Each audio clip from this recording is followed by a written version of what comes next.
Hi everyone, welcome to our second In the Loop. We launched this back in January and we've had lots of content and questions on our discussion board. So today we're going to respond to what was the hottest topic over the last few weeks, network connectivity. I have a very special guest today, Karen Geraghty, our Chief Information Officer, and she's going to talk to us around a range of these issues.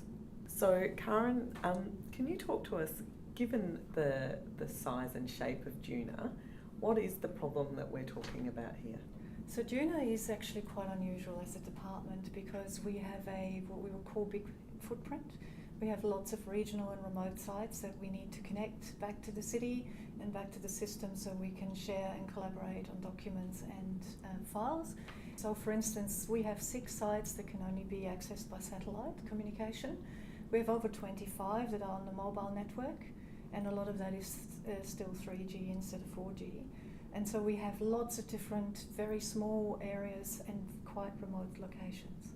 Can you explain what connectivity looks like for some of the people in our offices, say in a town like Murraybridge or Berry? So in the regional centres we have very good connectivity. The challenge there can be the number of people, the type of work they do, and the connectivity combined. In the CBD, everything is on fibre, and that is probably the best connectivity you can get.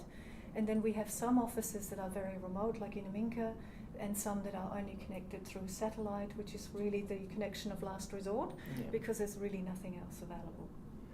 Okay, and so you mentioned video, so YouTube is something that we do use as part of our business and Yes. it's around, but what's the profile of YouTube viewing in our department?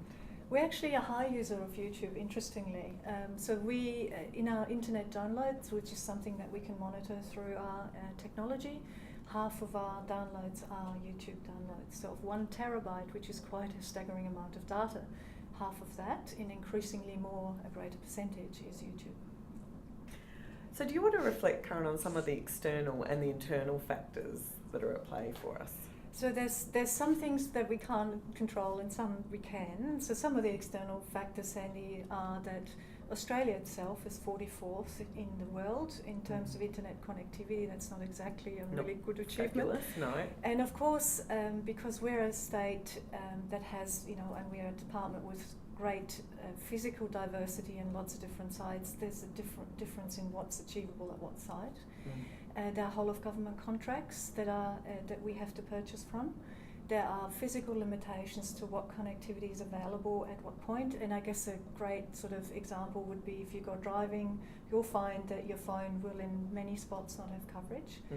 And so then also it is then a matter of trying to manage the number of sites we have within the government constraints and also the budget that we have to manage all the sites that we have to manage. And so that's really the sort of the balancing act. And look, I heard certainly through this blog and other things that some of our staff were feeling like it was a personal thing or that they didn't matter. And I was really sad to hear that people thought that because I know that there's all of these things that are playing around and we're limited by resources and so many things. I wondered what your reflection was on that. I must say I'm very sad to hear that as well, because there's certainly no intent behind any of this. It is really a limitation on budget and availability of the network connectivity. And we are, in essence, punching above our weight as a department. We're the first ones to connect through NBN at Wollonga. We are looking at mobile technology through cars for field staff. We are redefining what a black spot is for the National Black Spot Program, and we've asked to have factors included that include tourism, not just residents. And the reason I'm mentioning that is, for instance, Kangaroo Island is a challenge. The copper network there is quite old. And if you look at Kangaroo Island just based on population, it is not something a telco invests in with 400 dwellings. So what we are bringing to the table on behalf of the department is to say, yes, but 150,000 visitors just for Duna alone. And can you redefine how you define a black spot, because connectivity is really important for that as well. I mean, I really do want to reassure staff that we do think connectivity is a priority, and we do have a prioritisation process that we're looking to do across all of the parts of our department. So that's one of the things, Sandy, that we're working on, in particular with John's area, being one of the ones with most of the regional and remote sites, and just to establish from a business point of view what are the priorities, so that when we can invest, that we know where we invest first. Having said that, there are still some areas of the state where what we currently have is the only available thing. We've done the most we can. There's nothing else we can do.